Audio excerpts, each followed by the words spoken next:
In this nitty-gritty basics Let's Play live stream, we're going to be playing American Mah Jongg at I Love Mahj. If you're new to my channel, there are links in the video description below that you might find helpful. One of them is a link to I Love Mahj. If you want to try it out, you can get an extra week with your trial if you use MAHJLIFE when you register. And also if you decide to continue with the presentation, if you decide to continue with a subscription, I will get a small commission. And for that, I'm very grateful.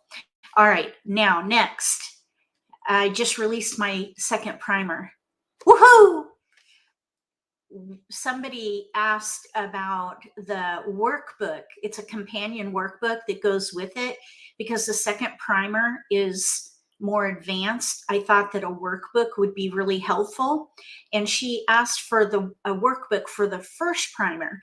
So I looked at that and I thought, well, you could use the workbook for the second primer. The chapters in one page is different, but for the rest of the content, it could be used for any book, really. So you could purchase the second workbook and just instead of the chapter titles on that one page, use the chapter titles in the first primer. But I am going to go ahead and create a different primer so that the cover matches and that one page has the right chapter number. So you can look forward to that. If you are brand new to the game, you might find it very helpful.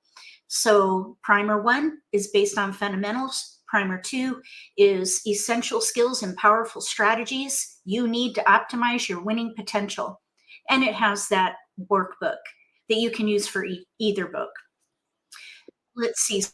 So that's the big announcement right now. It's very exciting and is one reason why I'm a little flustered, because I just got that email a little while ago and I've been trying to get this primer out quickly. It takes about 3 days to get approved by Amazon, which is where I publish my books. So keep an eye open for that. If you haven't subscribed to my email list, you might want to do that to get notifications like the release of my book. I think there's a link in the video description below. Thank you so much for being here. Thank you for watching my videos. I hope that you find them helpful. Today's topic is high-risk sabotage. And what that means is when you're sitting at the table playing the game and you're playing with people who already know how to play, you can look for red flags from them to help you decide whether you want to play to win or fold and block them from winning. This is something a beginner can do. So that's what we're going to look at today. And then we'll do gameplay with commentary at I Love Mahj. So I want to say thank you so much to all my subscribers and channel members who have decided to support MAHJLIFE by joining as either a fanatic or an obsessed member. And I just want to give a big shout out to Marianne for joining as an obsessed member.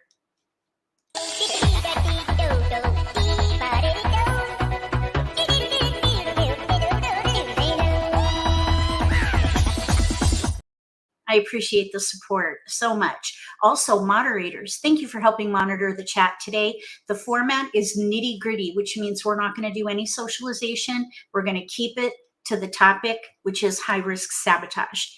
And then, of course, gameplay with commentary and what other strategies come up during that time. But we're going to keep this at the fundamental level so that if you're a beginner, you'll feel comfortable with the content. We'll be back again at 4 p.m. Eastern Time for nitty-gritty prime time, which is a little more advanced. But you're welcome to come just the same. I'll go ahead and share my screen and we'll get started with the presentation. It's a short presentation and then we'll get to the gameplay with commentary. So let me get that started.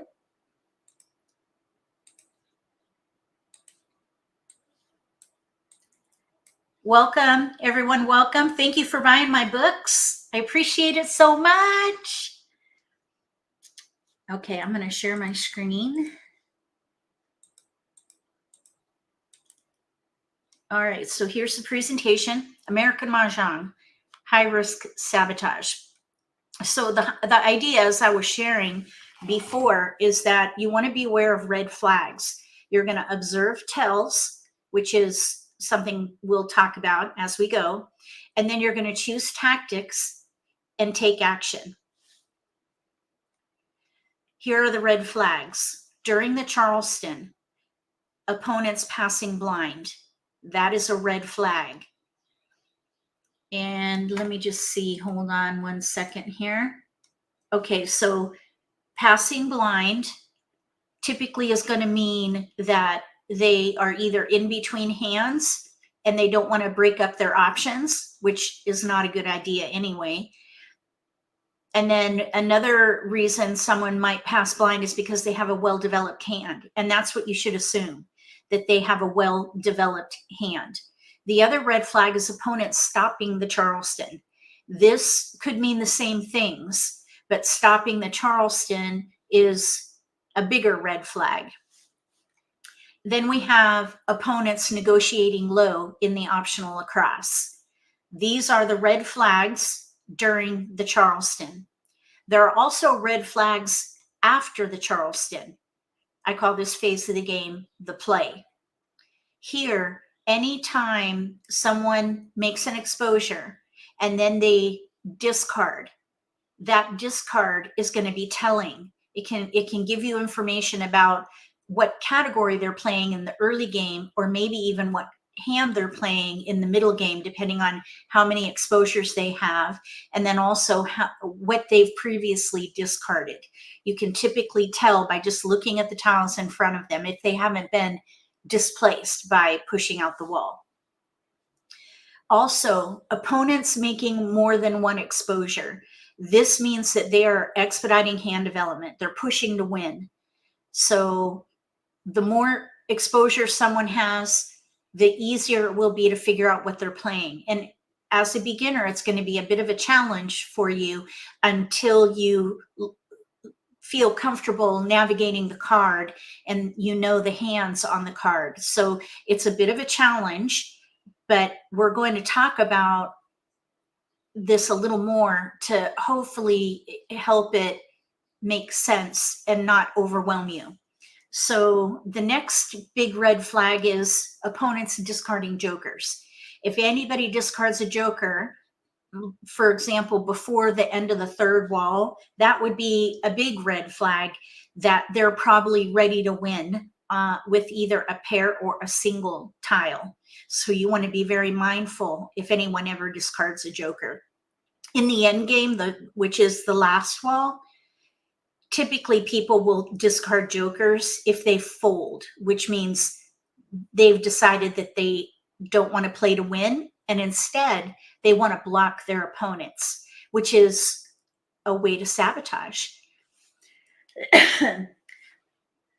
So let's talk about tells.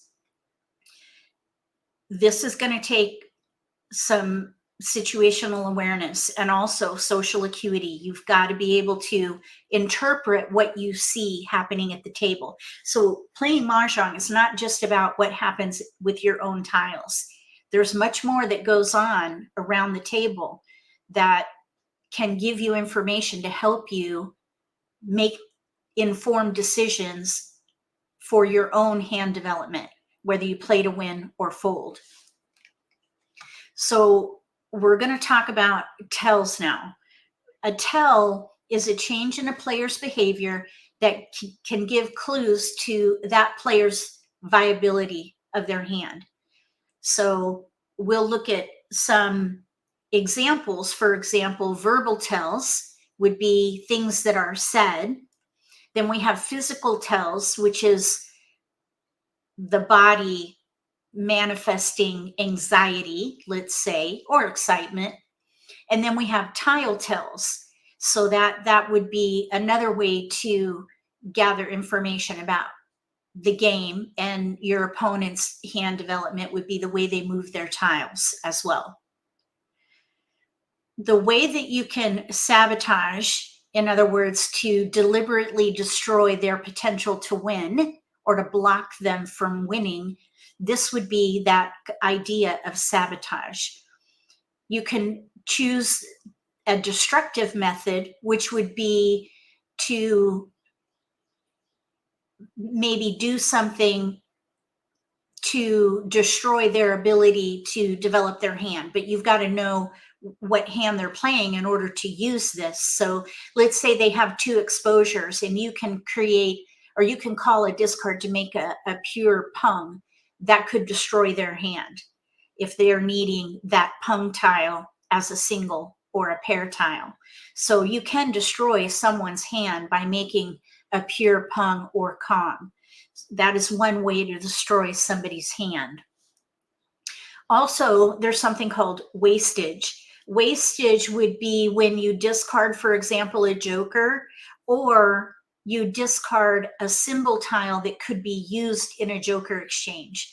That is called wastage, and that could affect their ability as well. So for example, if someone has a kong with a joker and you have the natural tile, let's say that you don't need the joker because you're waiting on a pair, or maybe you have enough jokers, and we can talk more about red herrings and bluffing later. But if you discard that natural tile, you are wasting that opportunity to get the joker.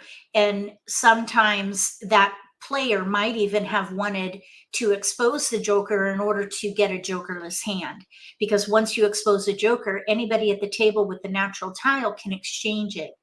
So by discarding that joker, you're wasting that opportunity for that player. So let's see, that would be wastage. And then the next one would be inaction. This particular sabotage tactic is when you deliberately hold their tiles or use their tiles so that they won't have access to them. So for example, if I am playing evens 2, 4, 6, 8, and I don't have any exposures yet, and let's say someone else is playing a year hand, and I can tell because they have maybe 2s and 4s exposed that don't match an even hand, I can tell that they're playing probably a year hand. Maybe they've discarded 3, let's see, they've discarded 3s, so I know they're not playing 2, 3, 4. With 2s and 4s exposed that don't match evens, I can assume that they're playing a year hand. So instead of discarding white dragons, I would use them. So my inaction would be to not discard them and then utilize them in my hand. And this is one reason why it's really good to stay concealed as long as you can, or to keep as much of your hand concealed as possible, so that you can use these kinds of tactics to help you not only develop your own hand, but also block your opponents from winning. So the game is not as simple as you might think, or anyone looking at the American Mah Jongg game and think, boy, that's a simple game. It's very luck-based because of all the jokers. This is not true. This is a very complex game, and it takes a lifetime to master, just like any other version of Mahjong. You can play at a high level easily, but if you want to play the game at a deeper level and get more out of it, get more satisfaction, more challenge, there are ways to do that. And high-risk sabotage is one of those ways. So when you get to that end game, the 4th wall, you need to decide if you're going to play to win, or if you're going to fold and block others from winning the game. You want to end the game in a draw if you know you cannot win. There are some things that you want to think about with each pick from the wall, because you could have a very risky tile to discard.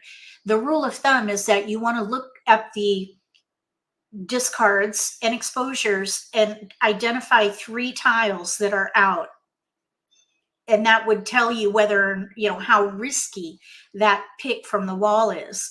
And then you have to decide, if I discard this tile, is somebody going to either call it to complete an exposure and further develop their hand, or are they going to call it to declare Mahjong? So you have to think about these things, and we're going to just quickly look at this risk assessment matrix. So On the left, we have likelihood. This is where you'll be able to assess whether a pick from the wall is likely to result in someone calling it to further develop their hand or declare Mahjong. That would be an improbable risk or likelihood for that particular tile.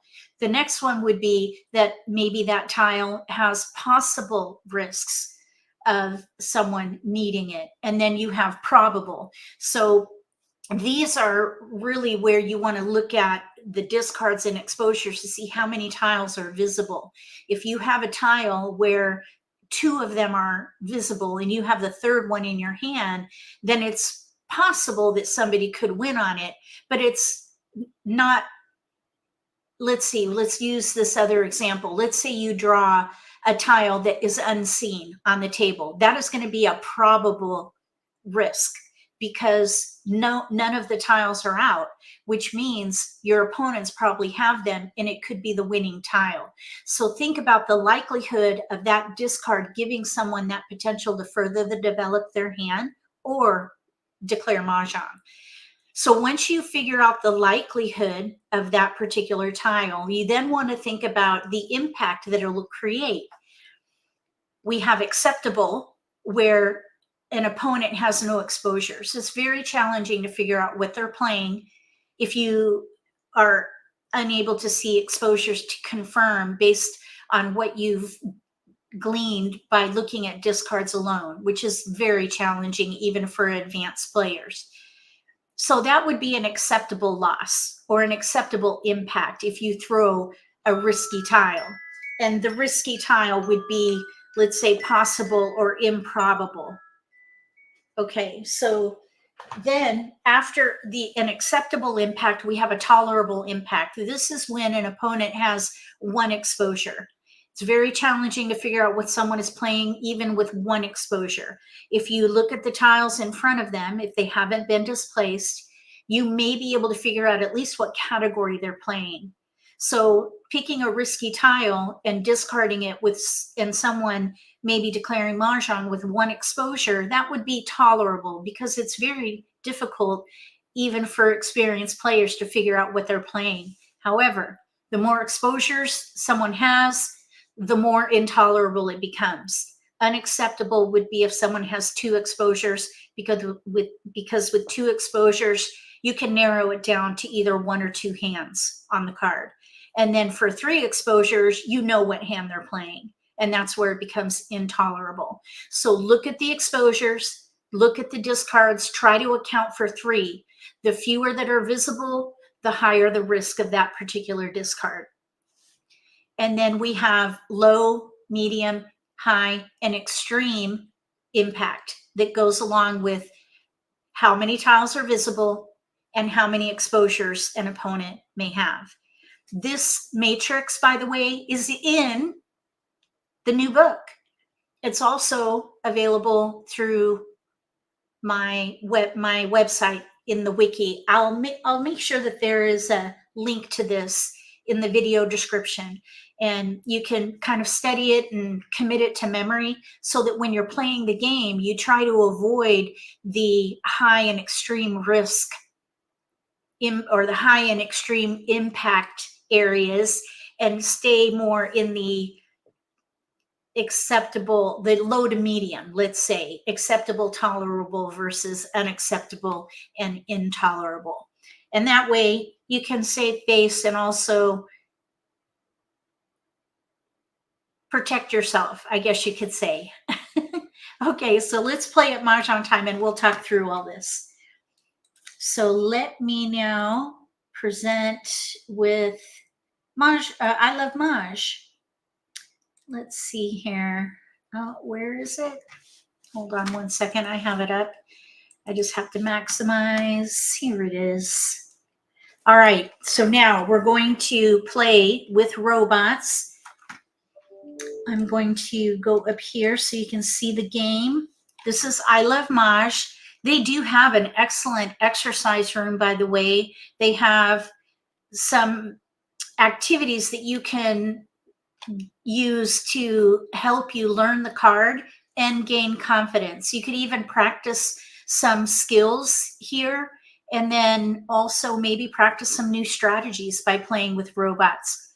So all of these are excellent. I highly recommend that you check out I Love Mahj and use their activities here in the exercise room to help you learn the game. Up here is where you play with others. You could play with robots of varying levels of intelligence, but you could also play with friends or even strangers online. We're going to play with robots, and we're going to play with intermediate level bots, but they do have beginner and advanced as well. So we're going to play with intermediate, and we'll launch game, and then we'll do gameplay with commentary and talk about sabotage. So we want to look at those tactics, and those tactics were damage, inaction, and then what was that third one? Now I forgot what that third one was.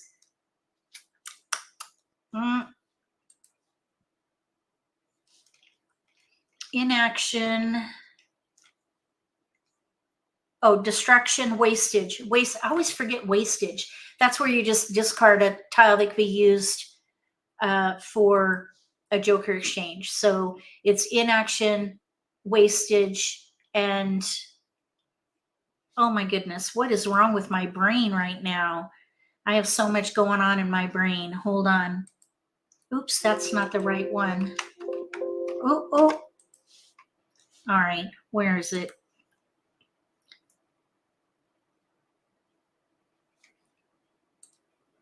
That's not it. Why is it? Oh, here it is. Oh my goodness, what is going on with my computer? Oh my gosh. Oh, WIP. That's why. Oh.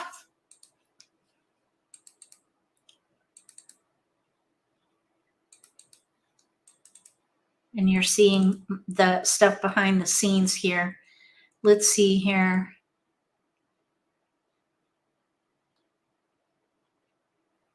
There it is. Okay, now I'm going to just leave this up. Okay, destruction. That was it. Destruction, wastage, and inaction. Destruction, wastage, and inaction. We're going to look at. All right, here we go. So during the Charleston, you're not going to really be able to do too much other than just do the best you can with each pass. You want to mitigate the risk in each pass.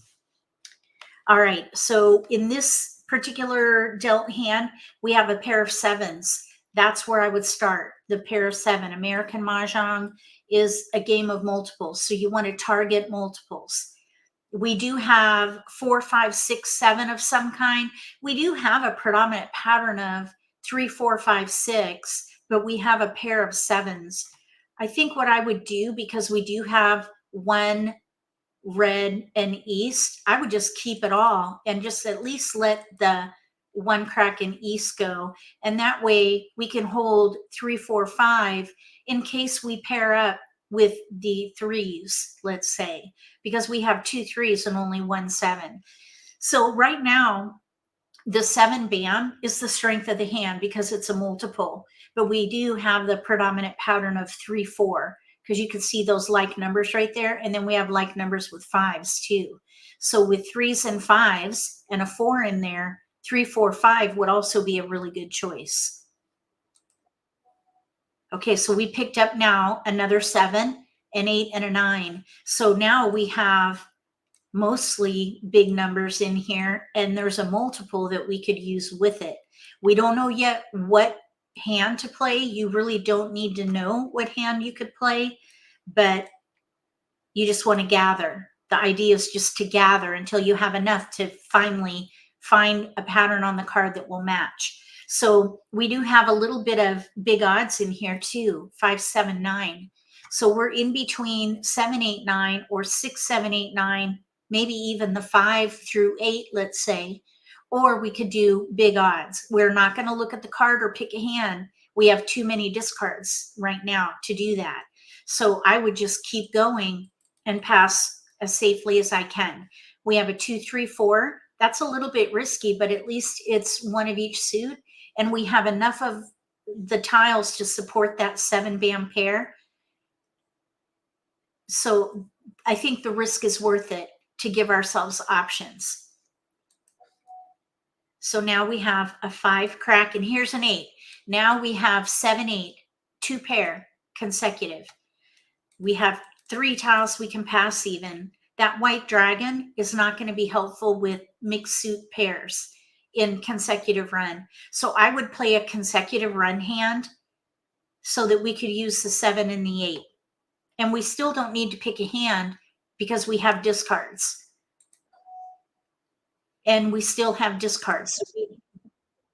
Now our opponent stopped. This is one of those red flags. Agata, the player on the left, stopped the Charleston. Since Joe across from us was not that player who stopped the Charleston, we can pass fully, and I would pass a 1-3 East.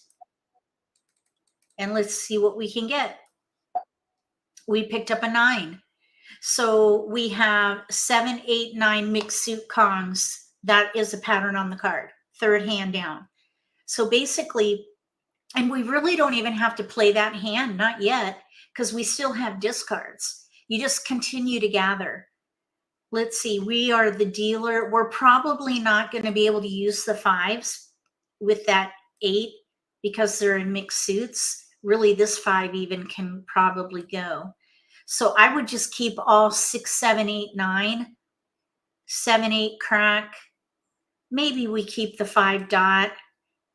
Because if we not, let's see, wait, not the 5. Wait a minute, hold on. I'm just thinking 7, 8. No, I would let all these go. We have 5 discards. And then we have a 6, which is in our range, 6, 7, 8, 9 of some kind. But the hand I would play, if I had to pick a hand, would be the 3rd hand down on the right. 7, bam, 8 crack, 9 dot. Those are all multiples. We have a flower that we need to pair up for that hand. Otherwise, we have no gaps for that hand. So that's probably the one I would focus on. And I would still wait to pick it until we run out of discards, because we could maybe play something different. So let's let the 3 crack. And we're just going to, well, there's nothing we can do for calling because we need Kongs. So we're in gather mode. We need to build these multiples so that they're bigger to prepare to call and make an exposure to expedite hand development. Okay, now, so this is an interesting development here. Here's 5, 6, 7 now. 5, 6, 7, 8, 9. We still have discards, so we can hold those for a little while.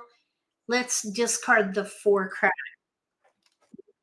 5, 6, 7, 5 through 9 in mixed suits is too wide of a range.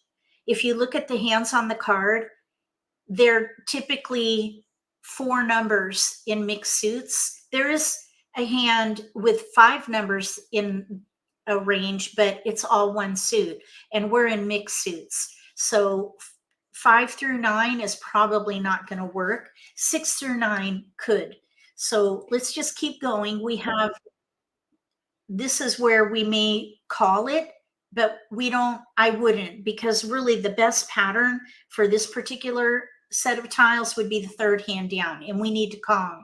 So I would not call it. Just because you can call it doesn't mean you should. And in this case, I would let it go. So we're going to ignore.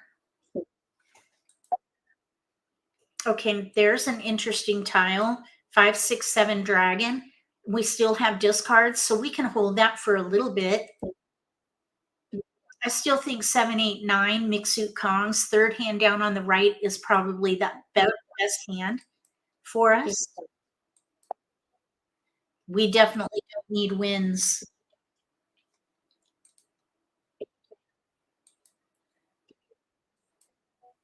Don't need wins. Okay, so we're at 80 tiles remaining. We're still in the begin part of the game.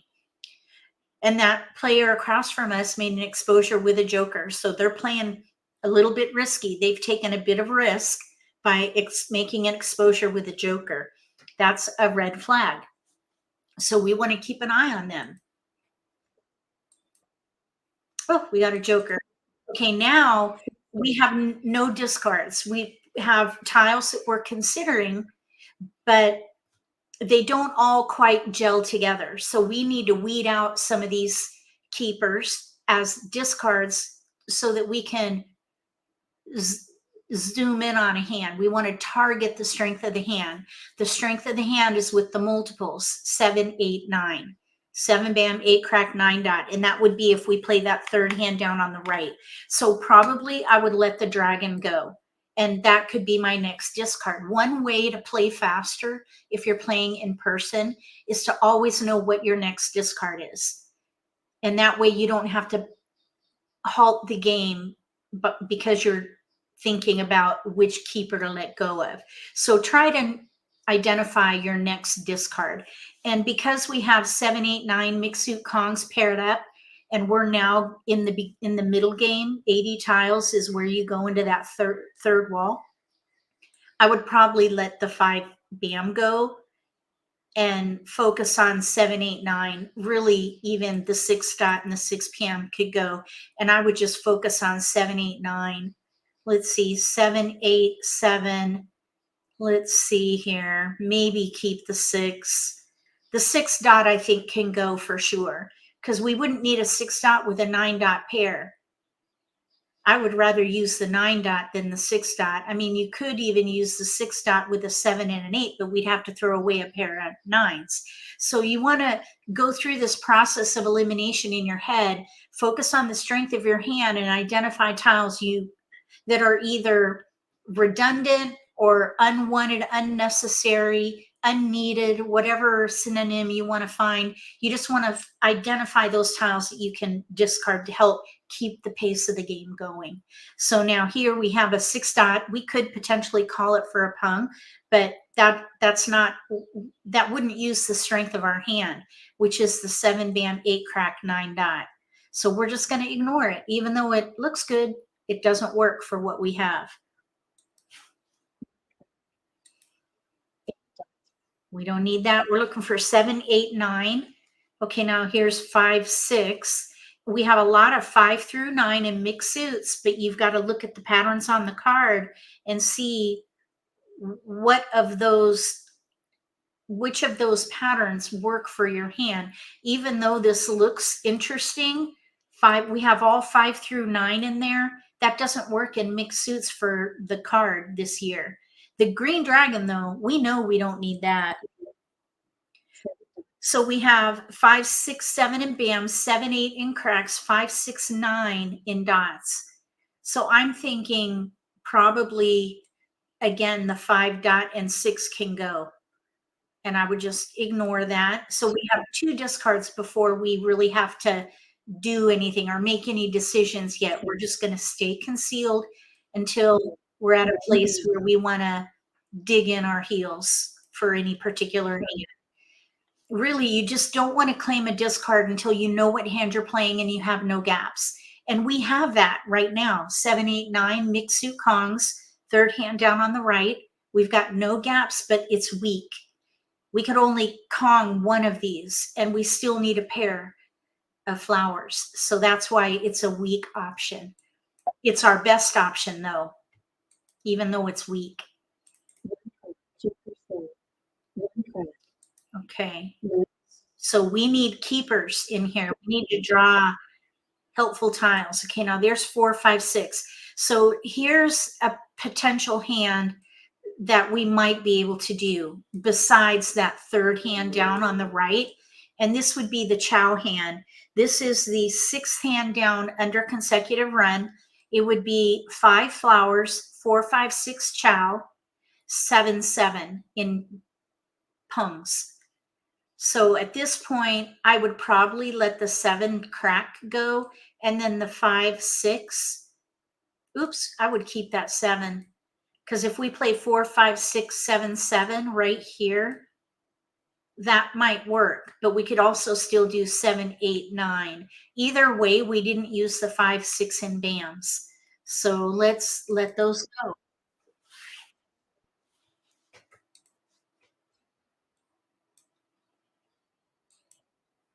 We got a keeper. An 8 crack. Now we have a pung.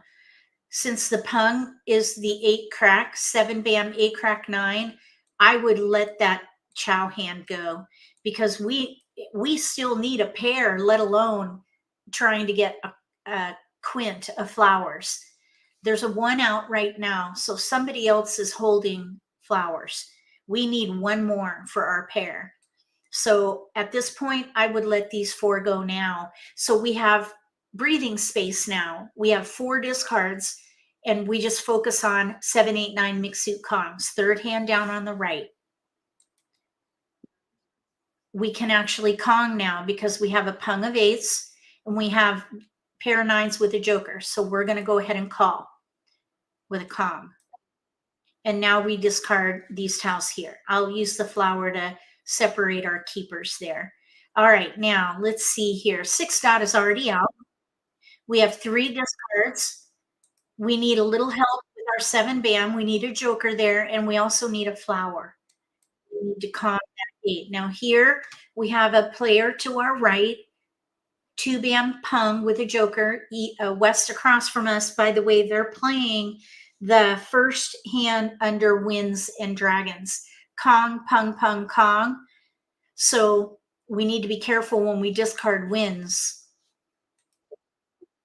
Okay, so someone nabbed a joker there, Agata over here, who incidentally is the player who stopped the Charleston. Okay, now here we have a pair we don't need. We need to actually discard that now. We're at 60 tiles remaining. This is the time when you want to let go of a pair tile you don't need, and maybe someone will make an exposure with that discard using a joker. That's called joker bait, when you discard one that you don't need. In this case, nobody wanted it, so we can let it go. No power there with that one. We're good. Oh, we have another piece of joker bait here. 7 crack pair. And nobody wanted it. I'm not surprised though, because we have 2s and 4s. They won't really go all the way up to a 7.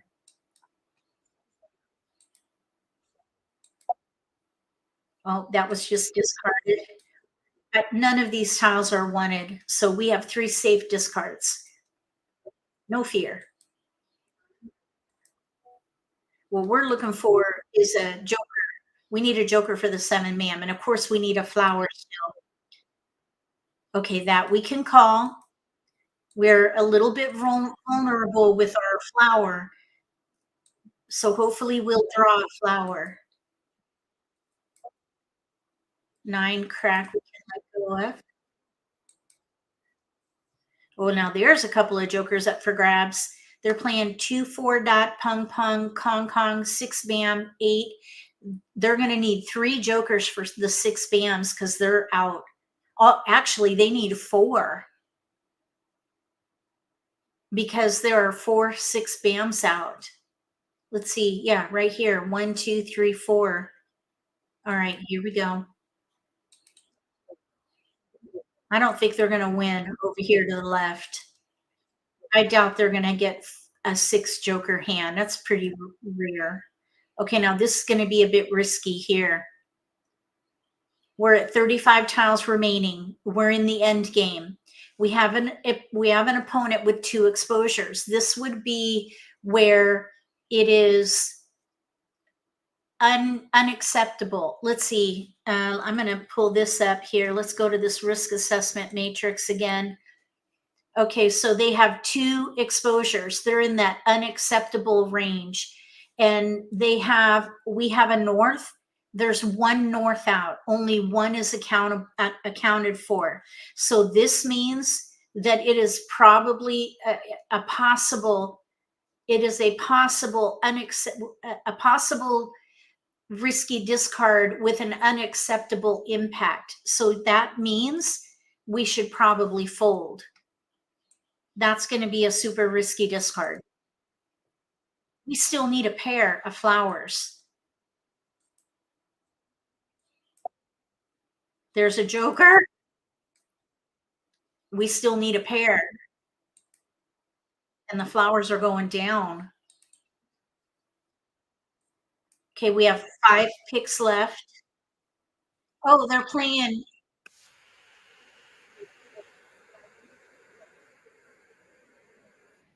Could have discarded that. If we had drawn a flower, I would have discarded the north and taken the risk. To the right, 1, 2, 3, 4, with that dragon second hand down. So the player to our left, oh, they were playing pair pung kong. Second hand down. I forgot about that hand. So they only had the 2 jokers there. I thought they were playing pung kong the hand, the first hand in 2 suits. Okay, here we go. Let's see if we can get a better deal here. So we have a pair of East, West, red. Then we have 1, 3, 5, 9 and bams, a 9 crack, pair 4, 5, 8. So I would start with multiples, the 4 and the East. That's where I would look. You might look at these tiles and think, oh, I'm going to play odds. Well, there's a gap. There's no 7. And you'd have to throw away a pair, probably even the East, 2 pair. It's much better to target the multiples in American Mah Jongg. That is the key to playing this game, leveraging multiples. So we're going to hold East, West with a 4. Since we're using a number tile with wins, we can look at just a couple of hands in that category and anticipate that we'll be playing one of those. So probably the 3rd hand down, which means we should keep consecutive tiles with it. So I would keep the 3 and the 5. With the East and West, we probably are not going to need that dragon. So I would let it go early. And then let's see here, pass, let's say 1. I would let one of these these 9s go. I try to break up like numbers as passing tiles because I don't want to pass like numbers. In my opinion, it is almost as risky as passing a pair. Okay, so now we have some consecutive tiles in here. 3, 4, 5 of some kind. We do have tiles we can pass. So we really don't have to pick a hand yet. We have mostly 3, 4, 5, but we do have East and West. So again, this is the 3rd hand down on the right that we're considering. Now here's a 2 and another 2. So we have a lot of 2 through 5. We have 2 tiles to pass. So now we have to make a decision on what hand we could possibly play. And this is where you look at your multiples and whittle out some options. I would say, let's see, probably the 2 bam would go because we want to give ourselves options for offsuit Kongs, 3, 4 or 4, 5. Really the 2, 3 and dots probably will go as discards. Okay, so here's another 4, 3, 4, here's a 5 now, 2, 3, 4, 5. All right, so this is where I would reassess. We went through the first round. We didn't get any wins. So somebody here is playing wins. You can, during the Charleston, you can get an idea of who is, or not who, but how many people are in certain areas on the card. Because we received no wins during the Charleston, that would be an indicator to me that somebody is playing wins. So do we develop our own hand based on the strength that we have and release wins because we haven't gotten them? We could do that. But if we do, we'd want to release 1 at a time. I would not pass 2. Okay, so I would keep going, by the way, and I would probably let go of the wins at this point and focus on 2, 3, 4, 5 of some kind. And I would not pick a hand. I would wait, that I would target the 4 dot. That is going to be what we're gathering around. The 4 dot is the most important part of this hand right now. So we're going to continue, and I would break out the wins 1 at a time. And now that will mean that we need to let 1 tile go. I'm thinking, let's see here. I'm thinking we might be able to play the 4th hand down, let's say. Maybe we could play the concealed hand, 3, 4, 3, 4, 5. So probably I would let the 3 bam go. So I would say the 4th hand down, or maybe the concealed hand would be the potential hands for us.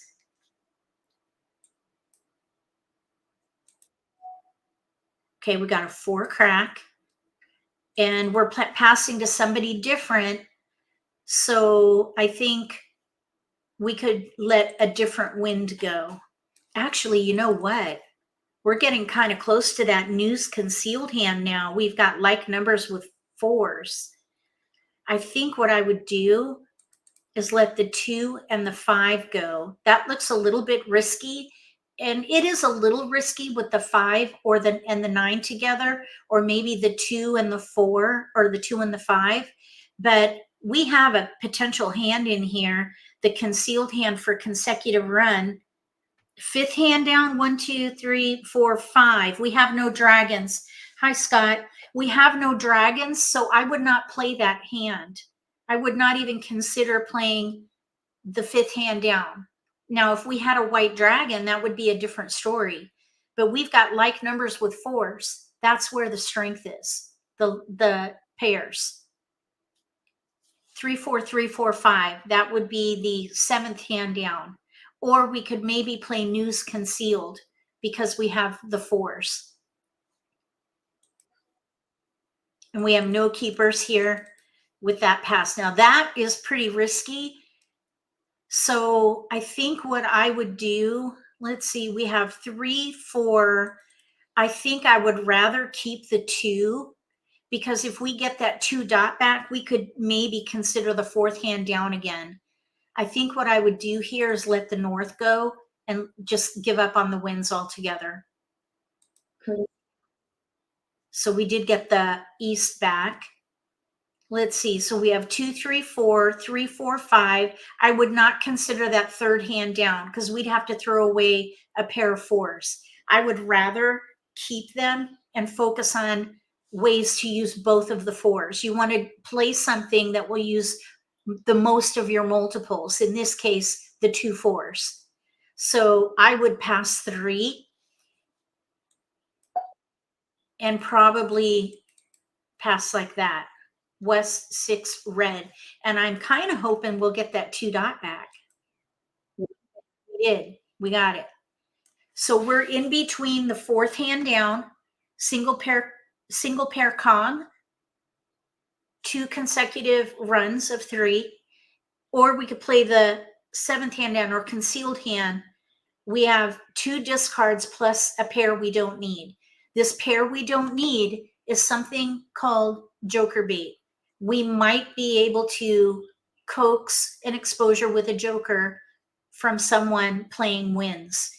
But the sweet spot for that is 60 tiles remaining. So we're going to try to wait to discard that east until we get to that 60 tile mark. And that, by the way, is in my new book that was just released today. Well, I announced the release today. It was actually released over the weekend, but I just made the announcement today. Okay, here we go. We're going to ignore. So we're looking at the 4th hand down or the concealed hand. We got another 4. We have all the 4s at the moment. We've got discards, so we really don't have to pick a hand just yet.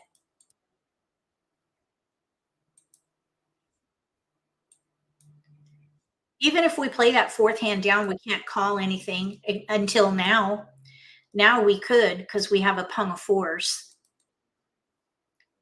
I would say we should play 3, 4, 3, 4 concealed, or the 4th hand down, so we can maybe let that 4 bam go next.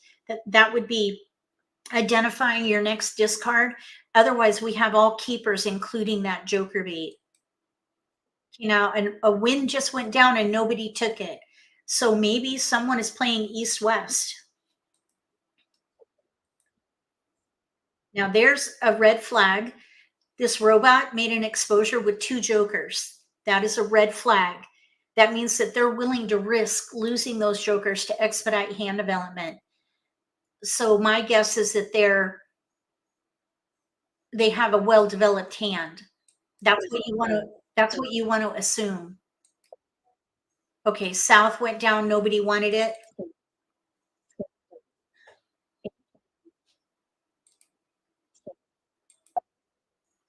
Whoa, we got a 3.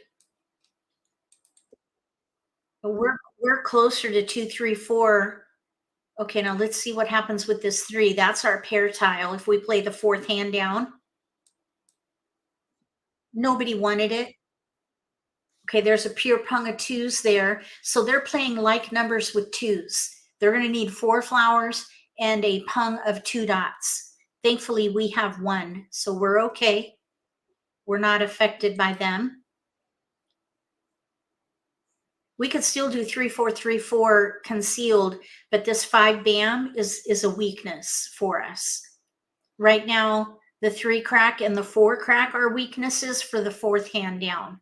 So you want to think about the weaknesses in your hand to help you make decisions on which way to go. You want to go with your strongest option.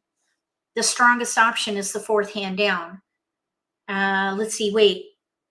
Actually, I would say, oh, well, there are 2 weaknesses either way, because for the concealed hand, we need a pair of 5s, which we don't have. And we also need pung of 3 cracks. So there's 2 weaknesses there. If we play the 4th hand down, we have a weakness with the 3 crack and the 4 dot because we are 4 crack because we need to Kong that 4. So either way, we have 2 weaknesses.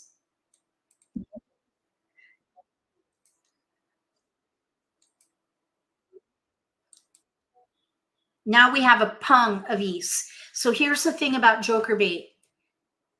It works ideally when you have a pair that you don't need, that someone else may need. And in this case, we just grew that to a pung, three of a kind. Typically, a 3 of a kind does not make good joker bait because somebody would only have 1 tile to utilize, or maybe jokers to utilize for that 1 tile. So to me, that means this is not going to be good joker bait. So we, of course, will let it go. And nobody took it. So I would say we just need to swap these out with other tiles that we might be able to use to help us obtain jokers. Okay, now there's our other pair tile. We need to keep an eye on that. We may be forced to play the concealed hand because the 3 crack pair for that 4th hand down is now at risk. We may need to switch to the concealed hand where we can use jokers with that 3. We can't use a joker with the 3 in the 4th hand down because that would be a pair. You cannot use jokers in a pair for American Mah Jongg. Okay, so let's just keep the dragon and let the winds go. So the player on our right won with like numbers. Okay, so here we go. We'll play the next game. All right, now with this one, we have a flower north, 4, 6, 7, 8 in bams, 2, 3, 7, 9 in cracks, 4 dot, 9 dot. We have a pair of 2s. So when you first look at this hand, I'm betting that you probably notice 6, 7, 8, 9. That's what we have most of, 6, 7, 8, 9. However, there's a pair of 2s in here. That pair of 2s has greater strength and potential than single tiles in runs. So what I would do is hold the 2s. 2, 3, 4 of some kind is what I would focus on. I would let and I would hold that 4 too. So a north would go, and then I would look at the rest of my tiles and parse these out as best I can, and maybe do 7, 9 in 2 suits and still hold 6, 7, 8. Because if we build a multiple with these other tiles, we could switch from the 2 and go with 6, 7, 8, depending on how the multiples form. The key is that you target multiples. That is the key to playing American Mah Jongg, in my opinion. Okay, now we have 2, 3, 4, 5. So I would just continue to pass the bigger tiles. Now we have a multiple in here with a 7. 6, 7, 8, 7, 8. and then we're just going to reassess. Anytime you develop a multiple during the Charleston, reassess completely, and then look at where your multiples are and play a range of numbers in consecutive run, in this case, that will use most of your tiles. And in this case, 1, 2, 3, 4, 5, 6, 7 versus 1, 2, 3, 4, 5. So the bigger numbers now have more potential than the smaller numbers. So I would hold 5 through 8, and I would break up the 2. So we're now going to pass, let's say 2, 3, 4.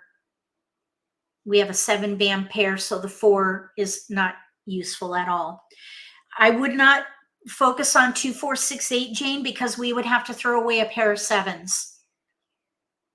And the numbers are not quite gelling. If we had a 6 crack and a 4 crack, maybe, because we have a pair of 2s, and then we have a 6 band, 8 band with a 4 dot, and there's an 8 crack. It's just, they're not gelling together.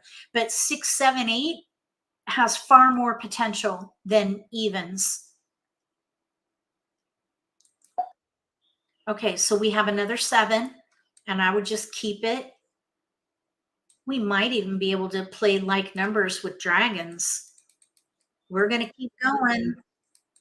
So we're looking at 6, 7, 8 of some kind, maybe with the 5. Okay, now we have the 9, and here's another 7. All right, so with all these tiles, we have all the 7s at the moment. I would probably pass the 5 in the east, and now we have to make a choice to let something go. Maybe we could play 6 through 9 and that dragon. Let's see, someone mentioned this hand a little while ago. Let's see here. Where was that? The dragon hand. We're actually have some potential for that hand. We have 7, 8, 7, 8, 7, 6, 7, 8 dragon. We have to make a choice. I think what I would do is focus on either like numbers with 7s using the dragon, or maybe 6, 7, 8 dragon. We're in between. If we leverage the multiples, we should play like numbers. Let's just see what happens. There's a 7. I think I would focus on like numbers, but we have like numbers to pass, and I wouldn't do that. So probably what I would do here is let the 8 go with a 6 and focus on like numbers with 7s. Okay, so now, oh, we got a dragon. All right, now we can pass 3 tiles, no problem. You want to try to pass fully. Okay, we got a dragon. Very good. All right, we have a hand with no gaps and 4 discards. So that was a really good Charleston for us. We are playing the second hand down under like numbers. So maybe that one can go. There's a early exposure with a punk and a joker. Now we developed a joker bait with our 5 dot. Let's see. I'm going to use the dragons as kind of a separator of our keepers, because I think that flower probably should go. Maybe we can hold it for a little while, because we could maybe play the first hand under like numbers. We'll see. We don't need the 8 for sure. That's our joker bait. Nobody wanted it, so now we can escalate it as a discard. We don't want wins. I usually throw wins away if I'm not playing them. They just can go right away. All right, now we need to make a choice here. I think we have more tiles to the dragon hand, and that would be a pair for us. So I would just let it go. We have no gaps for that hand. That's our tile, but we need pungs of dragons, so I wouldn't be concerned at the moment. Okay, let's let the 3 go. We really can discard all of these here. The flower we might keep for a little bit. Same thing there. We're not ready. That would be a Kong for us. So we need to let that go. We don't want wins.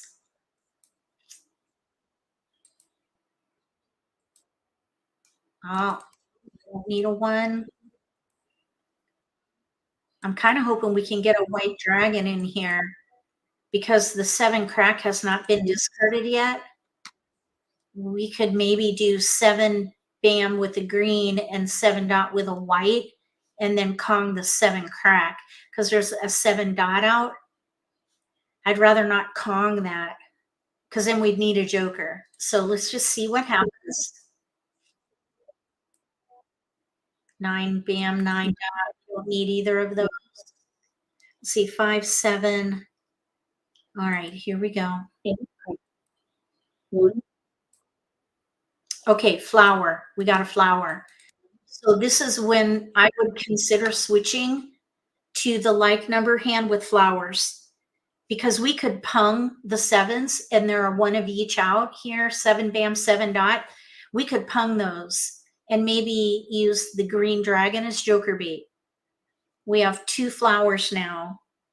I'd rather use those flowers than discard them. We got the white dragon.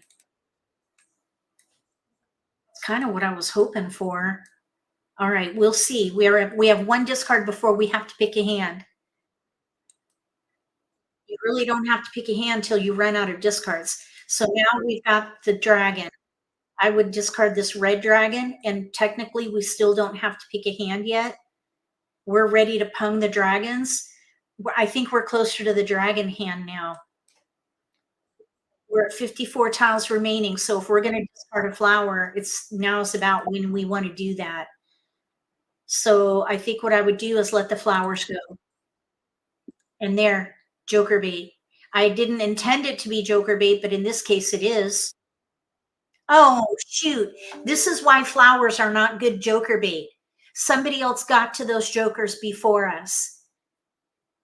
There's a case in point about joker bait. It is flowers do not make good joker bait. So don't be disappointed. That is a pair for us. We're looking to pung the dragons. Stinking flowers. I was hoping to get a joker out of that. Darn it. All right, let's let the year tile go.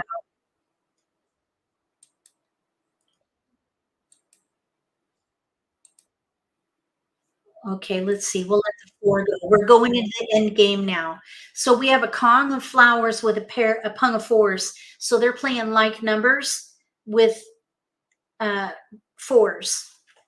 Like numbers with 4s and flowers. That 4 is a safe discard. We need to start thinking about safe discards. It looks like nobody wants the 9s. That is a pair for us, so we're okay there. We need a good pick for our 7 crack here. Let's see. 8 bam was just thrown.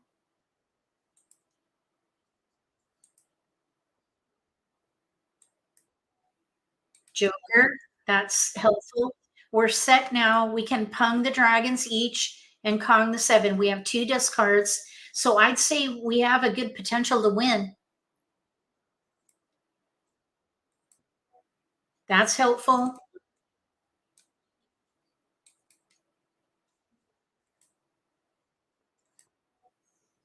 Okay, 4 bam, we're going to let that go first because we have some potential to win. We have an opponent with 3 exposures now.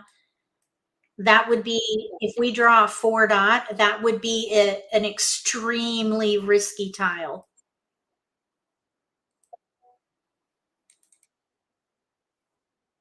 That is super risky. You see that? Doggone it. All right.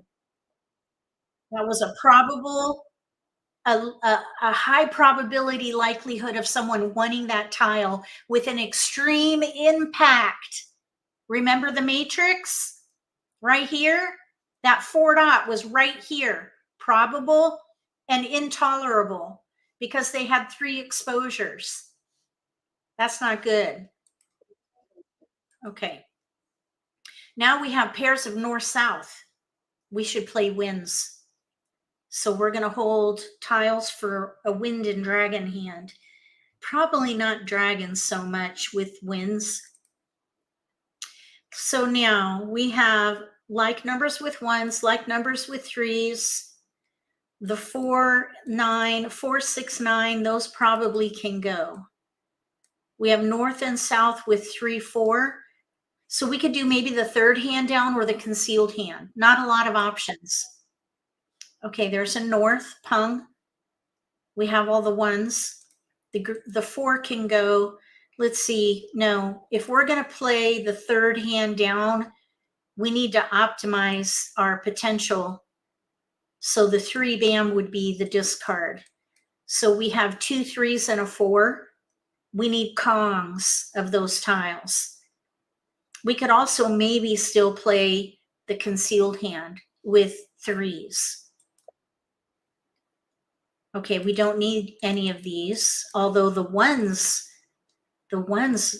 are kind of coming around here.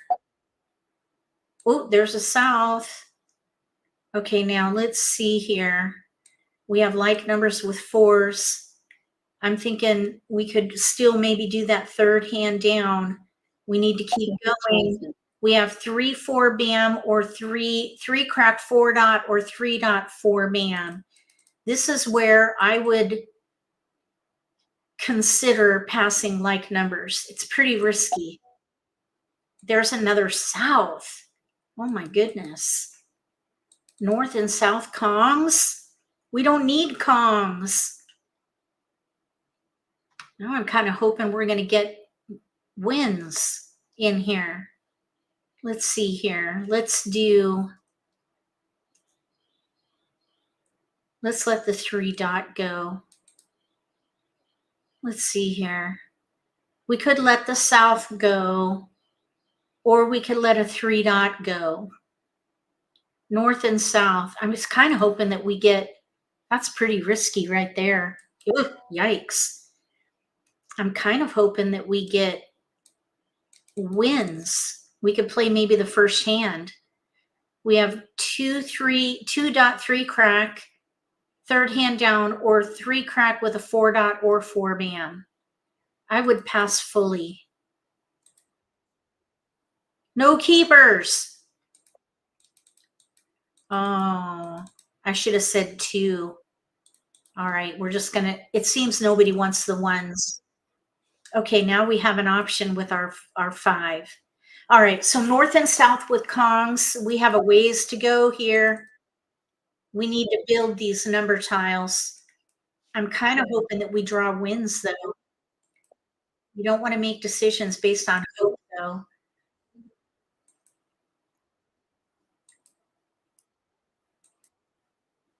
We do not want dragons.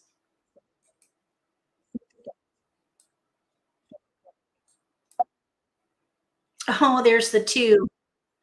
Somebody kept it. No.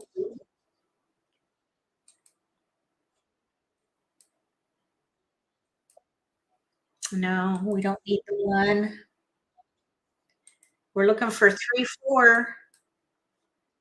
That 8 bam could go. That is our potential tile there. We could still maybe do 4, 5. There's a 5 as an option. So we have 3, 4, 5. Those are our options. The 3 crack probably would be a good discard.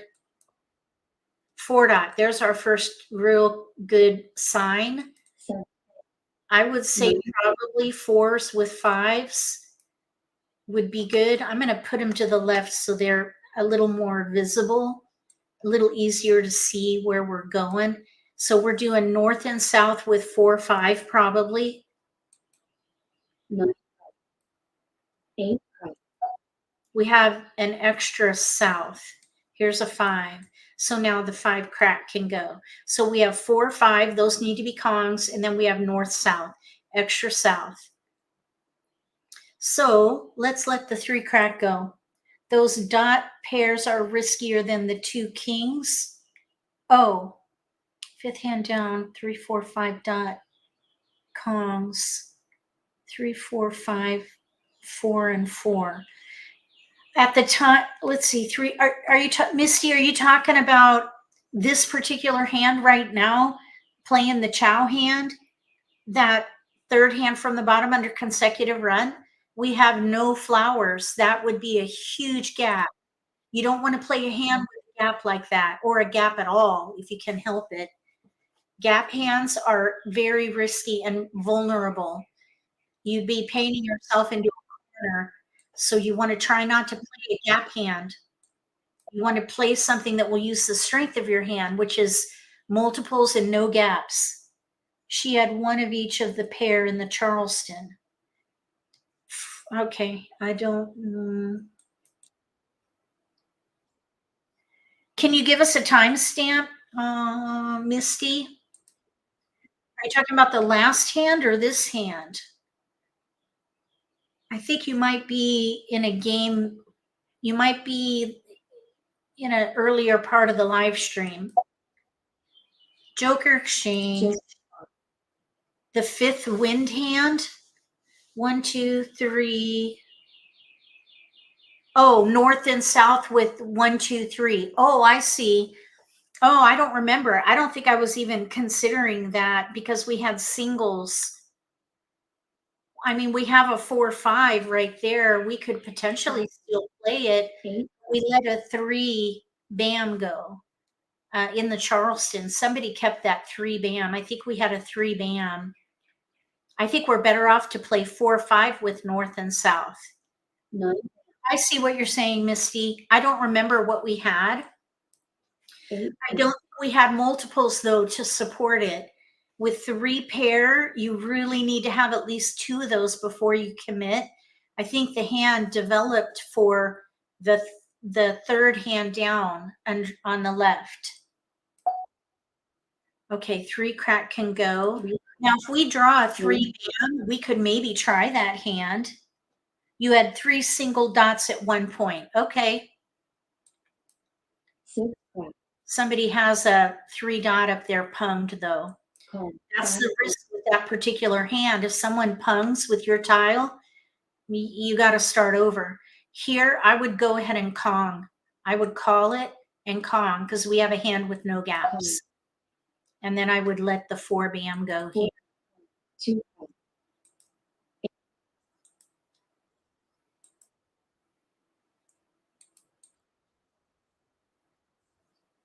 We're looking at north and south.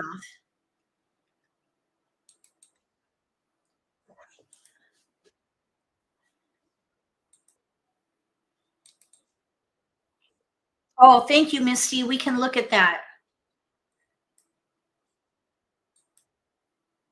We don't need a 4 bam. Oh, darn. Oh, we got one away. We're playing the same hand, east and west with a run.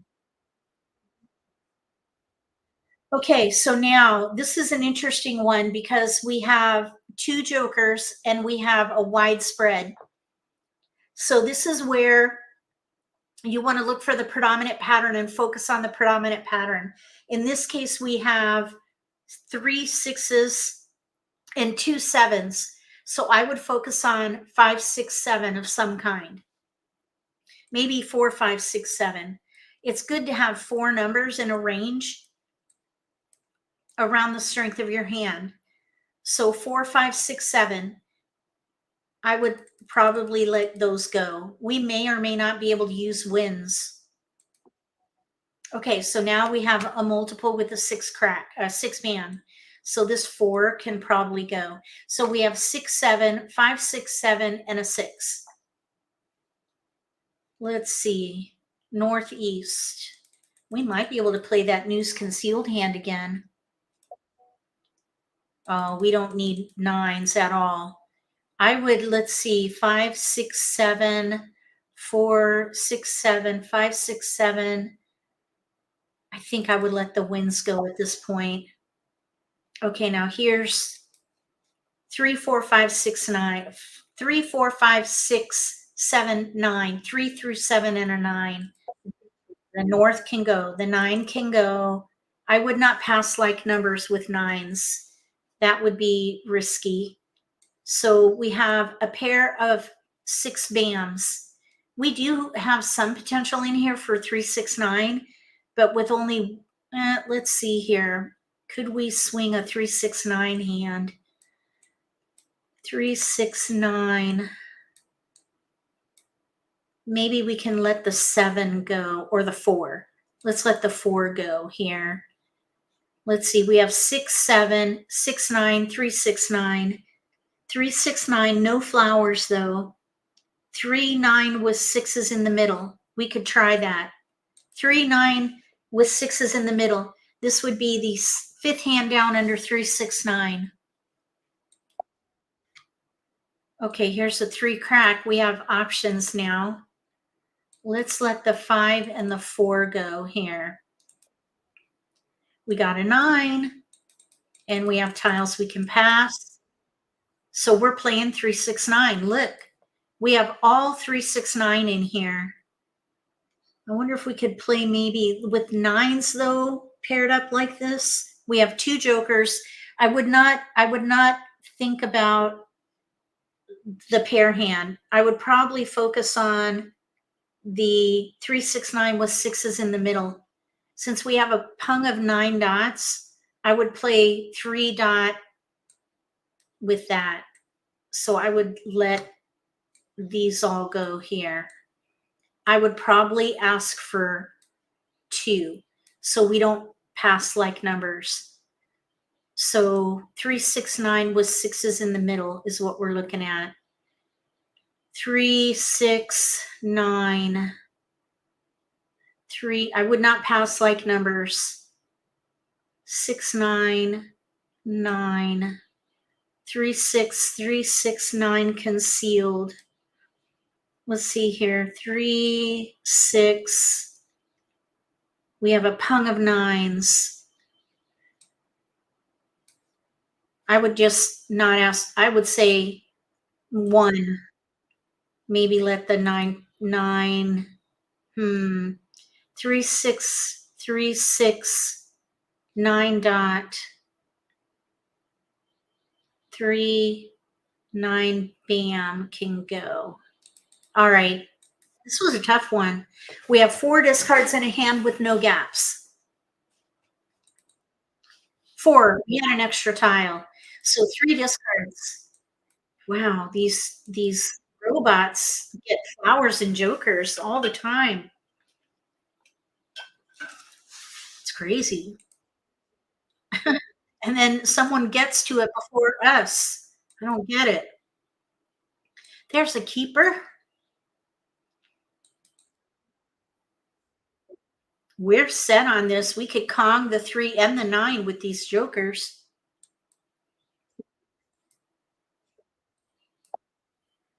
Oh, a 3 bam. That would be joker bait. Let's see here. 3, yeah, because I'm thinking 3, 6, 9 with 6s in the middle. We do have some potential for 3, 6, 3, 6, 9 concealed, but we'd have to throw away a 9 dot. Either way, we could play either one, and there would be, let's see, we're kind of in between the concealed hand and the 3, 6, 9 with 6s in the middle. Let's just see what we draw. Oh, we don't need a 9 crack.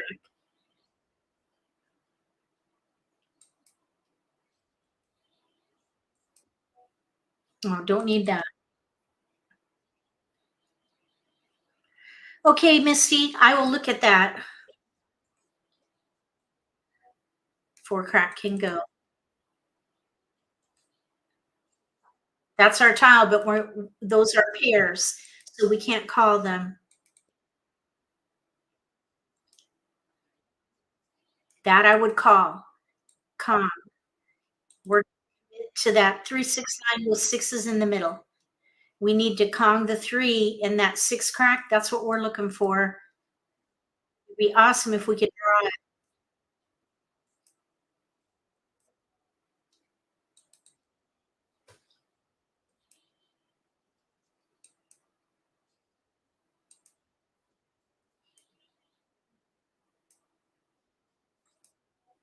There we go. All right.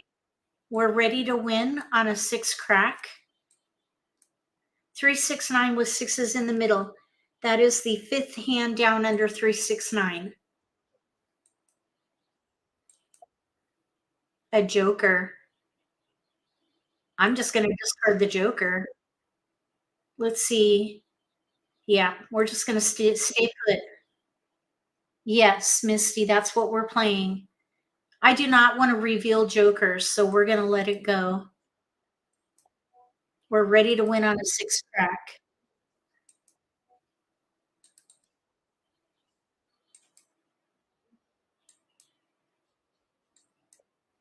There it is.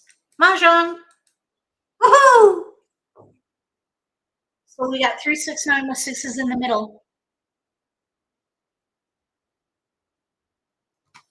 Okay, let me see here.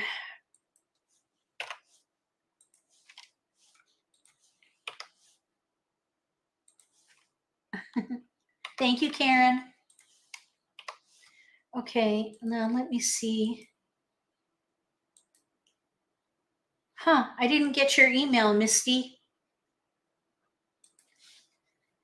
All right, we're going to play again. Oh, we got pairs at 8, 9. 8, 9 consecutive pairs here. 8, 9. So that's where we focus. Thanks, Jane. Thank you for your email, Karen. I saw it. Thank you for your help. Okay, let's see.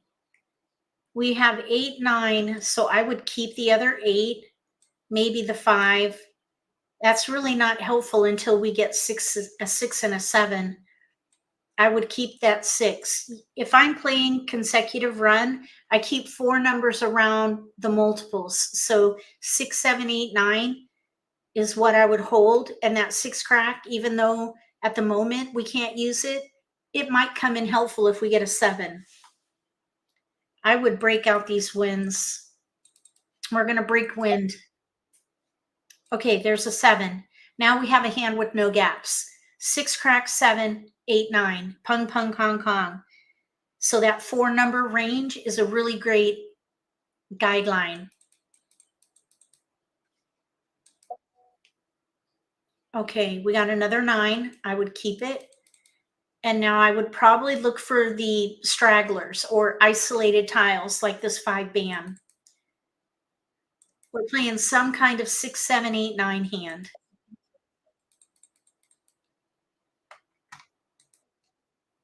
Oh, there's another 8 and here's a 6. I try not to pass 2 wins at the same time. So now we look at our choices here. We have 8, 9, 8, 9, 7, 8, 9, 8, 9, 6, 7, 8, 9. I think the 6 and the 8 dot can go. Oh, we got a keeper and we have tiles we can pass. So we have 8, 9, 8, 9, 6, 7, 8, 9, no gaps. This would be for the second hand from the bottom on the right. We could also maybe play 7, 8, 9 if we can get a 7 bam, 4th hand down. I think I would pass 2. Our hand is not strong enough. We're in between. So it's not strong enough to risk passing 2 wins. And now we can pass 3. Okay, we did get an 8 back, but it's probably not going to be useful. Okay, so we have 2 discards at the moment before we have to choose. We're kind of looking for a 7 bam for 7, 8, 9, 4th hand down, or the second hand from the bottom on the right. Pung, pung, kong, kong. I would just let the wins go now. Probably this 8 dot can go too. So 6, 7, 8, 9 of some kind. And we don't need to call that yet. We don't even know what we're doing just yet. Probably 6, 7 crack, 8, 9 pung, pung, kong, kong. Oh, now though we have a flower. I would keep that for a little while.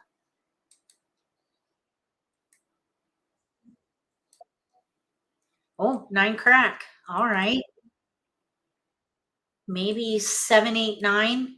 Fourth hand down will work for us. We can let that go, of course. Okay, now this flower, probably now that we have a 9 crack pair with a pung, that flower probably is not going to be helpful.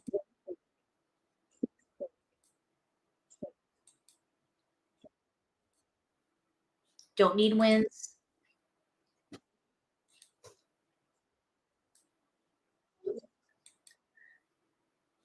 It'd be really nice to get a 7 band.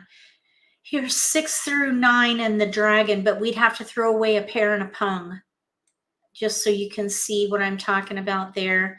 The 6 crack too, there are 2 out, so that would be really risky to play that 6 through 9 dragon hand.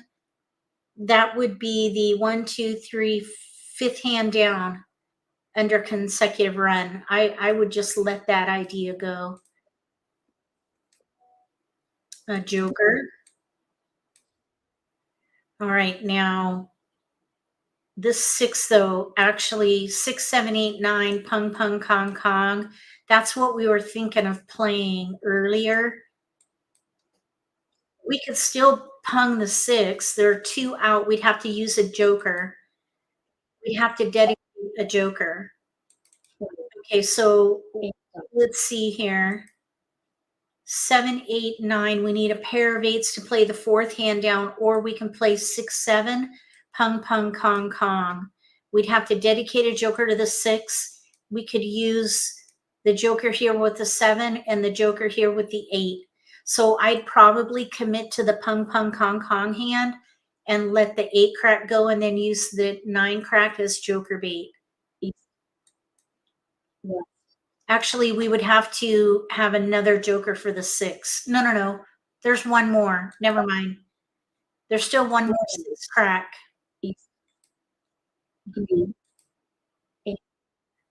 So I would go ahead and Kong.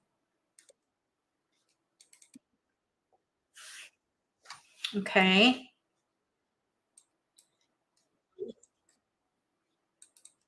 So we're at 55 tiles now. We need to let this 9 crack pair we don't need. We need to let it go.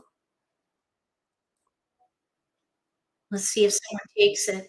No, nobody took it.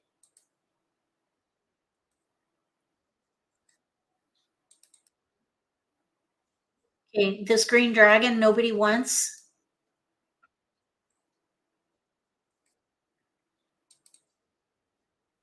Oh, there's a joker up for grabs there. One over here on the left. We'll call.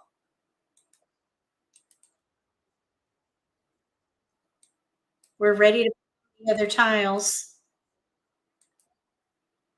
Joker exchange. Okay, ready to win on a 6 or a 7. I call that a double weight. We have double the potential to win there. 3, 4, 4, 9. Oh, wrong suit.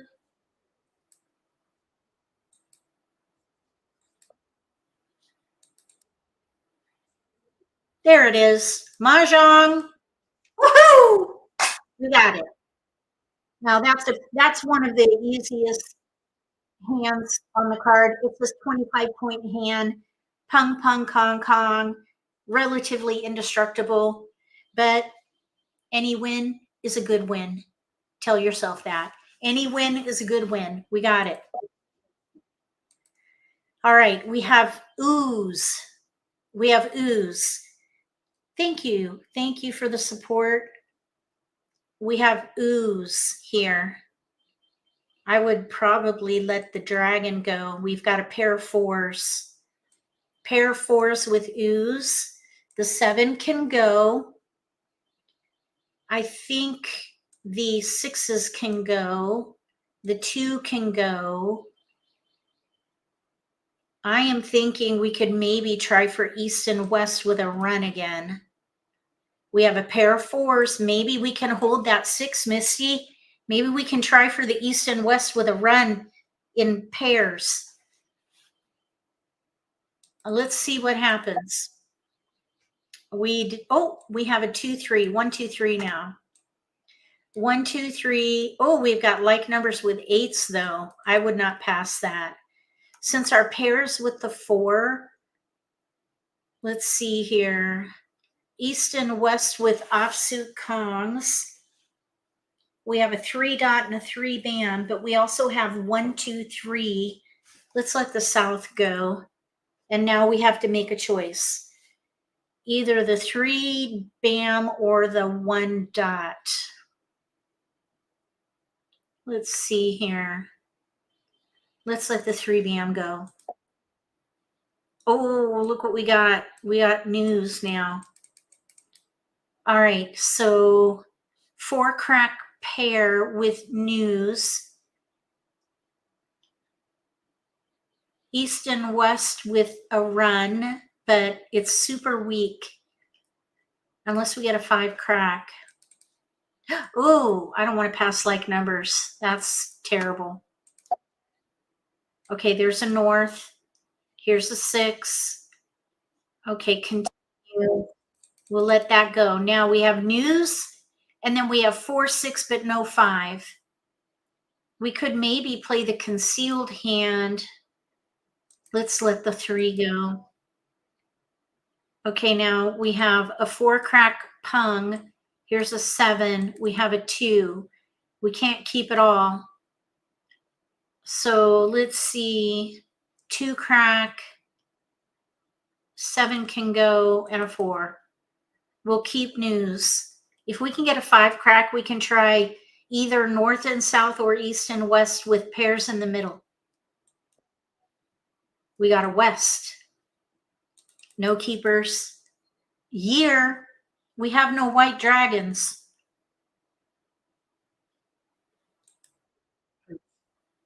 Okay, no keepers. News. I would pass 2. We have potential for the first hand. We're looking for a 5 crack for the consecutive pair hand. East, let's see, 1, 2, 5th hand down. Okay, let's see. News, no.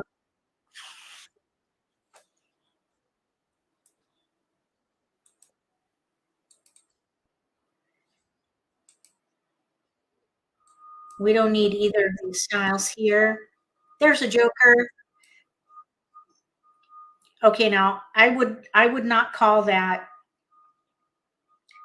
We're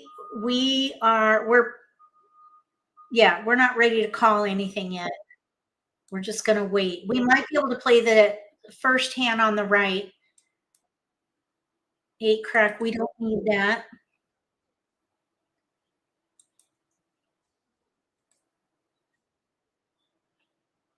No, we're not. I would not call that yet. 2 flowers in the 4th hand. Okay, Misty, are you talking about playing the 4th hand down right now under Winds and Dragons? 2 flowers in 4th hand. There's potential there, but we have no flowers. I highly recommend not playing a hand where you have a gap like that. It's very risky and it puts you in a very vulnerable place. Either way, we're playing a gap hand at the moment, but we do have potential to play the first hand, which has no gaps. News, pung, kong, kong, pung. That would be the hand I would focus on because it has no gaps.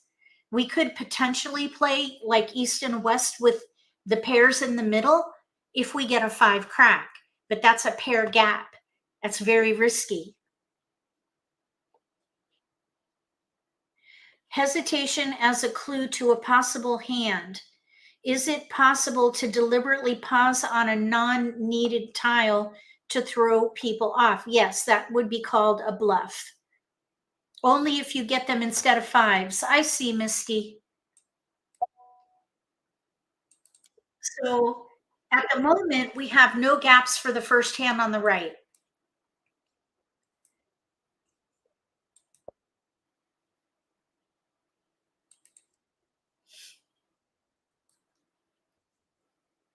Okay, so now this is where we should think about acting, because we're at 76 tiles. We're in the middle game.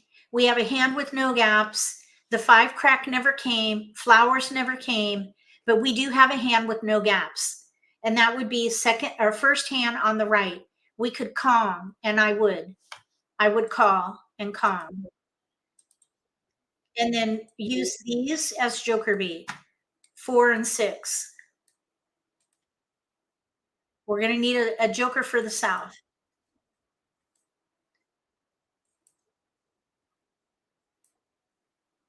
And then we get a flower. We're going to stick with it. We've got a 8 and an east. Oh, it doesn't matter. Somebody just won a year hand. Okay, let's see. We have a 2 crack pair with a 3 bam. So I would play 1, 2, 3 of some kind. 2, 3 consecutive pairs here. We also have a pair of flowers. Okay, so I would break these out. Like, I think a 6 bam would be better there. So we have 1, 2, 2, 3 flower. And it would depend on the platform. Mahjong Time, you can only pause on an unneeded tile if you have them in your hand. Yep. Okay, here's a 4. That's in our range. 4 numbers around your multiples. An 8 bam pair showed up, but we have way more 2, 3, 4 than we do 6, 7, 8. So I would break it up. Consecutive run, third hand down. Maybe. That's a maybe, Misty. Absolutely. It's a hand with no gaps, so I would consider it, but we're still gathering. So we really don't have to pick a hand until we run out of gaps or run out of discards, run out of gaps. That too. Okay, so we have a 6 crack and a north. This 5 dot is not really helpful, so I would let that go. Okay, 1 bam, I would keep it. 1 through 4 is what we're looking at. Okay, now we have dragons. These are kind of small multiples right now to decide on that for sure. Yes. Okay, so now we need to kind of whittle a little bit. Oh, 1 bam, no, 1 bam. 1 dot, 2 crack, 3 bam would be a hand with no gaps. So there is potential there. We're not ready to call anything now at the moment. Now we have 2 2s and a 4. There's some potential in here for a year hand, I suppose. Okay, can run third hand left is almost quince number 1. Well, the thing is, though, Misty, we have no jokers. With no jokers, I would not even consider playing a quint. No, because we have way too far to go. I would rather continue focusing on just gathering, and we end up with a joker, maybe, but I would focus on the multiples at hand, which are 2 dot, 2 crack, 3 bam. So I would want to try to play a hand that we use most of them. And at the moment, I would not pick a hand. I would wait.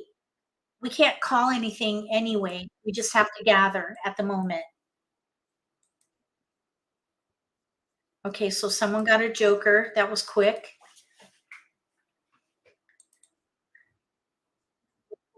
There's an exposure with 2 jokers here. Oh, during gathering. Okay, here we got a joker exchange. Okay, now we have all keepers at the moment, 1 through 5. Our multiples are 2, 2, 3. So really with a 2, 2, 3 like that, the 5 dot is not helpful. With a 2, 2, 3, we're closer to a year hand, even though we have no white dragons. Let's just see what happens. We don't have to pick a hand yet. We don't need a 6 at all. Okay, now here, the 3 bam. We could call that for a Kong and play 1 dot, 2 crack, 3 bam. That hand has no gaps. Even though it's weak, we've got two multiples we can leverage, so I would call it. So the 2 dot is joker bait because there's no way we can use that. But we have 1 dot, 2 crack, 3 bam, and a pair of flowers.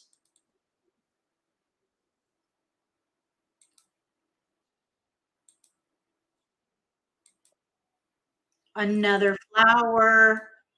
That's not helpful.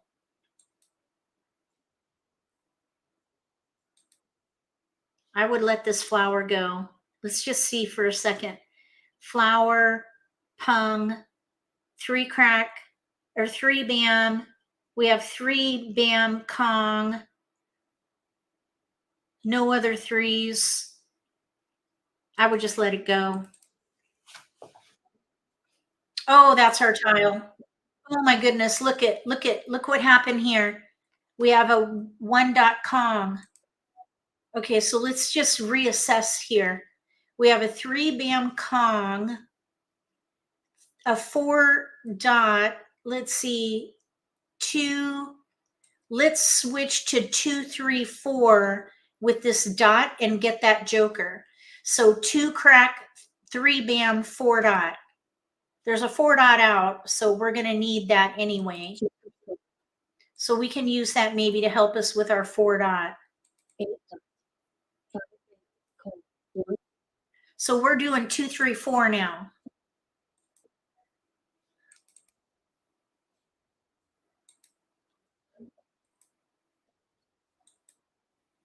There's a keeper.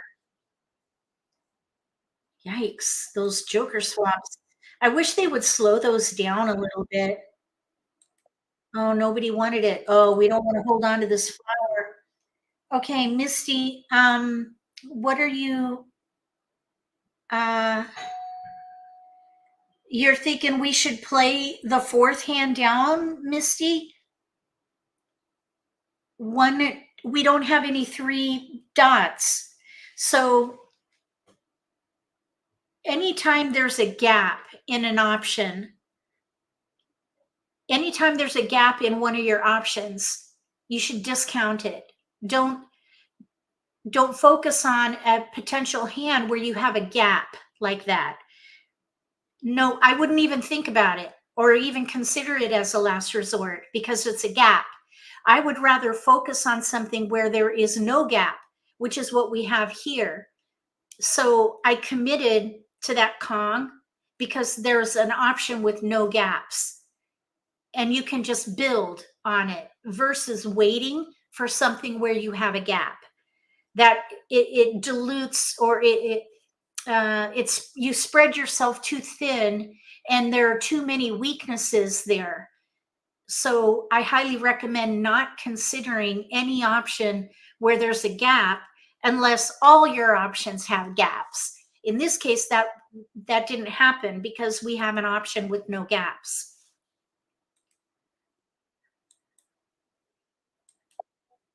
Okay, no, we didn't. Oh, okay, excellent. Thank you, Misty. Okay, let's see. We're looking for a 4 dot. A 4 dot would be an awesome pick.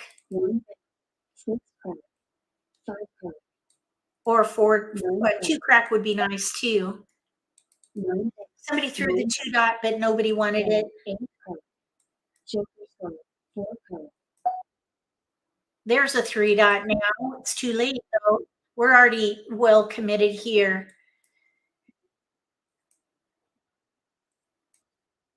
We got the 2. Okay, so what we want right now is a 4 dot or a joker. No jokers are up for grabs right now. Oh, there's a couple jokers up for grabs. Oh my gosh, that goes so dang fast. That joker right there is locked in. There's a 7 dot right here. A flower. Oh, oh darn, they got it. 1, 2. We got super close on that one. Okay, we're gonna try to squeeze in one more game. Oh, look, we got a pair of white dragons, and we have a pair of 5s. Here's a 6, 7. We also have a 6 here and a 6 here. Here's a 3, 4. We have one discard. 3, 4, 5, 6, 7. 5, 6, 7 dragon. That has no gaps and it uses 2 multiples. 5, 6, 7, no gaps. 2. Well, no, we do have a gap. We need a 4 dot or an 8 dot. So it does, we do have a gap there. With a white dragon pair, we have to let tiles go. Let's see, 5, 6, 6. Let's just let the 3, 6, 8 go. Maybe this 6 right here. All right, here we go. This is kind of a tough one. Okay, here's 4, 5, 6. 4 crack can go, 8 can go. We have 5, 6, 7, 5, 6 dragon. I would just let the 5 go. It'd be really nice to get a 4 dot or an 8 dot. We got an 8 bam. All right, we're gonna keep going. 8, 1 dot can go. Okay, we don't have keepers in here at the moment. How about 2, 8, 5 right there? You know what I was just thinking though? Ooh, that's a little bit risky. Maybe we could switch to like numbers with 5s. 5, 6. Well, let's just throw 1, 2, 3. That's a little risky. Okay, there's another 5. Here's the 8. All right, I would let the 5, 6, and bams go now. 5, 6, 7, 8. We have an extra 5. We need pair, pair, pung, pung, kong. This is the 5th hand down. 1, 2, 3, 4. 5th hand down. Under consecutive run. We have an extra 5 dot.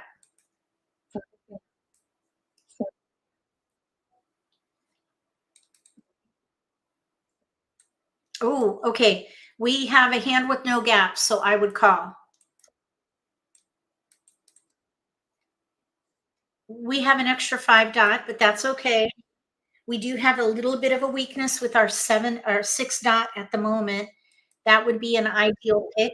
Oh, that's our tile. Oh, we're going to keep it going. Oops, what am I doing? I meant to click ignore. Oh no, that's our pair tile. We need to draw that. Okay, so we're on a precipice at the moment because our 6.2 are out. We're ready to pung the 7 and the 8 though. You know, there's a little bit of, well, no, either way, that's going to be same risk.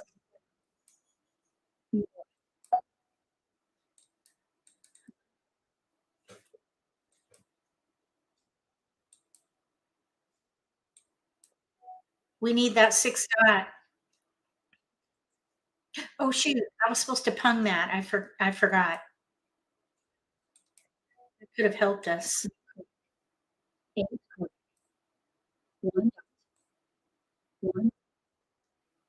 Oh, 3 bam, we don't need it.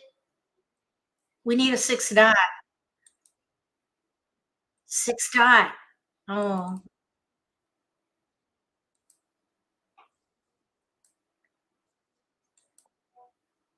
Oh goodness.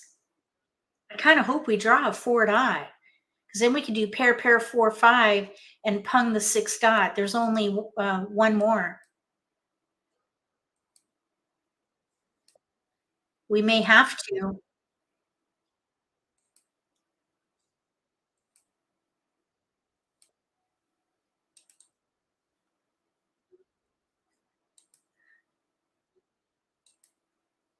We need a keeper. Oh, okay. We're going to pung. Okay. Joker exchange. Discard. We're ready to win on a 6 dot now. And I'm hoping nobody wants it, but we have no gaps, 6 dot for the win.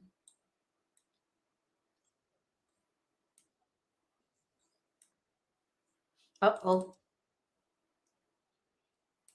We're in the end game.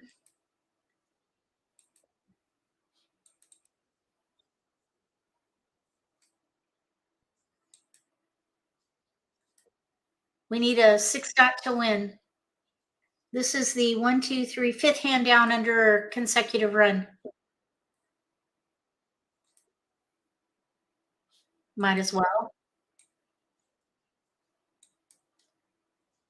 How many 8? We have the potential for a pure hand here. That means the hand would double the value if we got an 8 dot. Oh darn. All right, so we were ready. Our tile was in the wall, apparently. They have single pair Kong, fourth hand down. Oh, we could probably squeeze in one more. Okay, we have 4 crack pair. 4 crack pair. We have 2, 3 in here. 2, 3 of some kind, 2, 3, 4. Let's let the wind go, and a 7 and an 8 offsuit. There's a 3. We have a pair of 8s in here, but we have 2 consecutive pairs with little numbers. Now here we have east and west. We could do east and west with 3, 4. So let's let the 2 bam go. News. Okay, we have to make a choice. We could do like numbers with 3s and news and let the 4 go. Or we can do either east and west with 3, 4 or north and south with 3, 4. Either way, I would not throw a flower. So I think what I would do is just pick one of these. I think I would just go with east and west. It's arbitrary at this point. East and west with 3, 4. Okay, no keepers here. We got a west. We have tiles we can pass. We can probably make that better. West. Okay, now we have like numbers with 7s. I would just pass 2. I don't think the hand is strong enough to pass like numbers. Okay, so we have 4 discards and a hand with no gaps. We have to build. So we could pung the east if we need to, or want the 3 or the 4, but we have building to do. But we have no gaps, which is nice. We're good there. East and west, third hand down on the right, under winds. Okay, let's let the flower go. We have 3, 4, 5, 3, 4.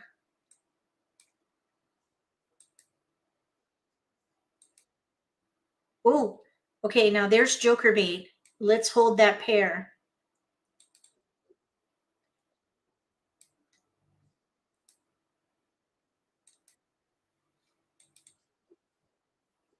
Okay, joker up for grabs to the right.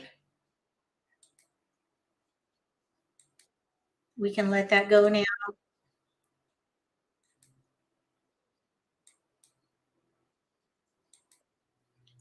Oh, another pair, 5 dot. That's not really going to be helpful with what we have, although it is an option for us. We could do 4, 5 instead of 3, 4. There's a 5 dot out though, so I don't think so. I think I would let it go. Unless we draw it. A joker. We could use that in here for sure.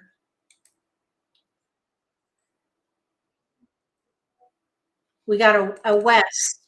All right. All right. Now wait. Hold the phone. We could play that quint. We could play the second quint.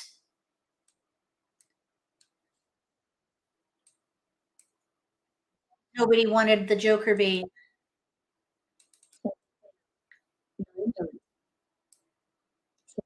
We're not really, our number tiles are not strong enough, I think, for the quint. Oh, but now maybe we could maybe do this quint now.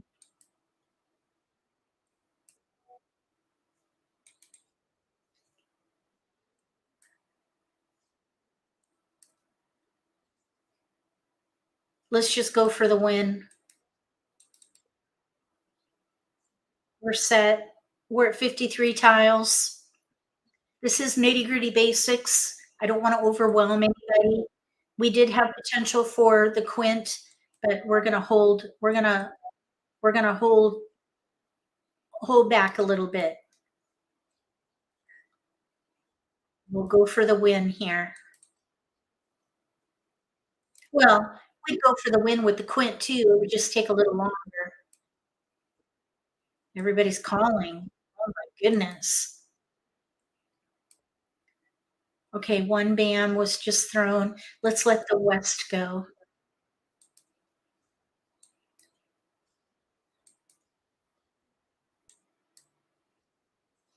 Okay, let's hope they're playing 2, 4, 6, 8. Let's see. I think that's, I don't think they could be doing a 3 bam in there. Here we go. Okay, 9 crack. It was just thrown. 1 bam is out. Oh, shucks. We got really close there. All right, that's going to do it for this live stream. If you haven't tried playing at I Love Mahj, give it a try. If you're new to the game, there's some great exercise rooms or exercises in their exercise room. I hope that you give it a try. And if you do, use MAHJLIFE when you try it out. That way you can get an extra week for free. Thank you so much for being here. Thank you for participating in the live chat. I appreciate it. And I hope that you found this episode helpful. We'll be back again next Monday for more nitty-gritty basics. I believe the topic for next week is on scoring.